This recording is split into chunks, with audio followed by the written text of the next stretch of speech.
Let me read to you a passage from the 15th chapter of St. John's Gospel, verses 18 to 21. It's the Gospel for Saturday of the 5th week in Eastertide. St. John writes, Jesus said to his disciples, "If the world hates you, keep in mind that it hated me first. If you belonged to the world, it would love you as its own. As it is, you do not belong to the world, but I have chosen you out of the world. That is why the world hates you. Remember the words I spoke to you. No servant is greater than his master.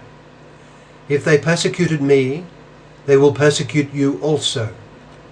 If they obeyed my teaching, they will obey yours also.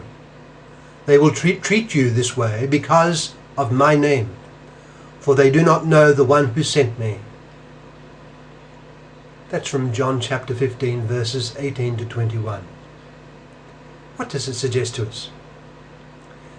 Well, it speaks about the suffering of the Christian.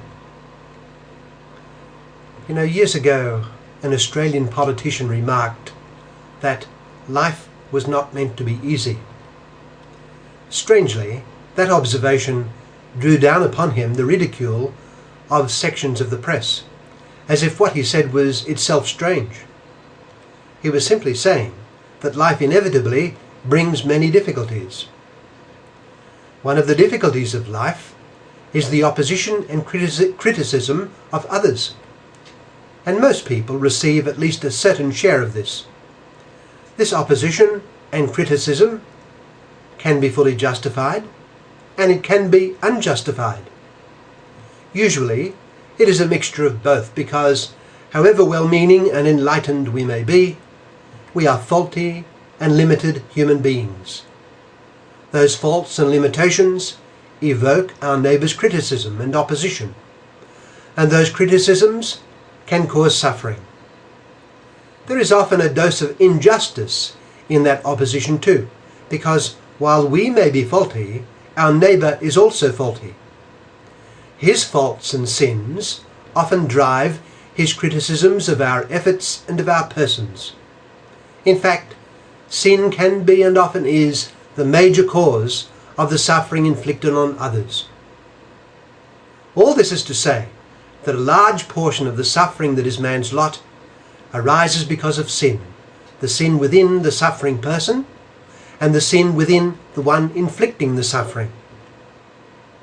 A common human problem is bitterness, and I'm convinced that the appreciation of our common fallen condition can help us to forgive.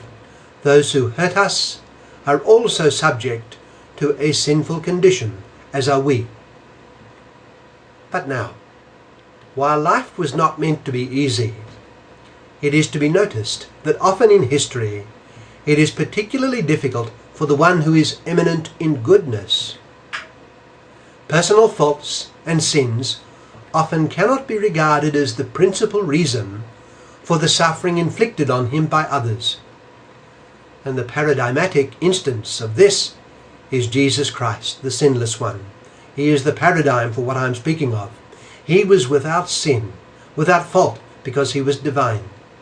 Yet he was hated by those who mattered, and ignored and spurned by many others. He ended his short life, all according to the divine plan of course, utterly rejected and nailed to a cross.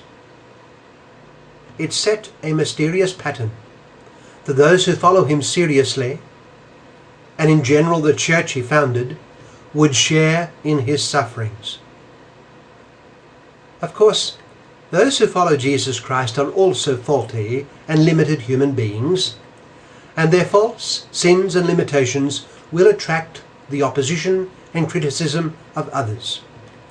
Just as Jesus Christ suffered, so will they.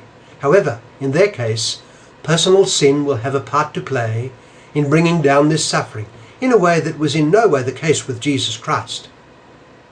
He was divine, sinless. But that is not the whole story, for Christ's sufferings do set a special pattern that must be expected to recur in the history of the Church. The Church will be made to suffer in a special sense, and in ways well beyond what is warranted. Saints will suffer greatly, and it will be due to the sinfulness and faults of those who inflict the suffering, just as was the case with Jesus Christ. Let us listen to what our Lord has to say on this. As we heard earlier, if the world hates you, keep in mind that it hated me first. If you belonged to the world, it would love you as its own. As it is, you do not belong to the world, but I have chosen you out of the world. That is why the world hates you. Remember the words I spoke to you. No servant is greater than his master. If they persecuted me, they will persecute you also.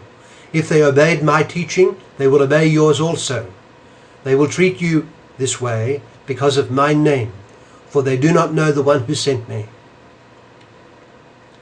Just as the sinless Christ was accused and condemned for wrongdoing, eminent and holy members of his church will be accused and condemned for wrongdoing. There will often be just enough of fault and limitation in these great disciples of Jesus Christ to convince their accusers that they are doing a good deed in condemning them, and to cloud their perception of the enormity of their unjust actions. They will think they are doing a meritorious deed, whereas they are perpetrating calumnies and harm to society and to the church.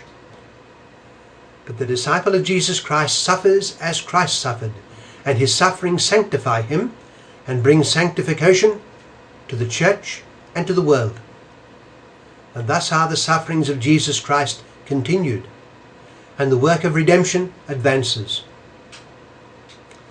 When, for instance, an outstanding and holy Pope is attacked repeatedly by the secular media, and confusion and misinformation is spread as a result, that suffering he endures unites him to the crucified Christ.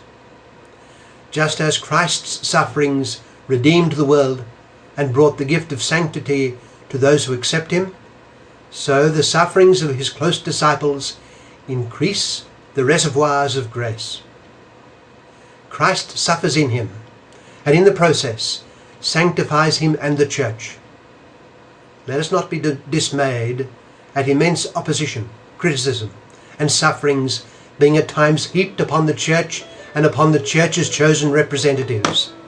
They walk in the footsteps of the Lord. It must be expected.